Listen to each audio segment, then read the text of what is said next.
at tuklasin natin ang ganda ng Tico Blade sa Chaong, Quezon. Sa pagpunta ng Tico Blade sa lugar ng Chaong, kung kayo ay galing ng Lucena ay kakaliwa kayo sa kanto ng Bantayan, Chaong. Diretso lang kayo hanggang sa makikita ninyo ang signboard papuntang Ayusan. Kaya kakanan na kayo hanggang sa marating ninyo ang Bakahan.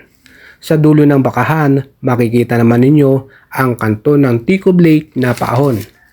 Baybayin lang natin at makikita na ang ganda ng Tico Blade.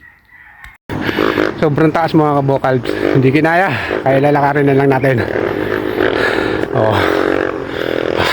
Hingal. Yun.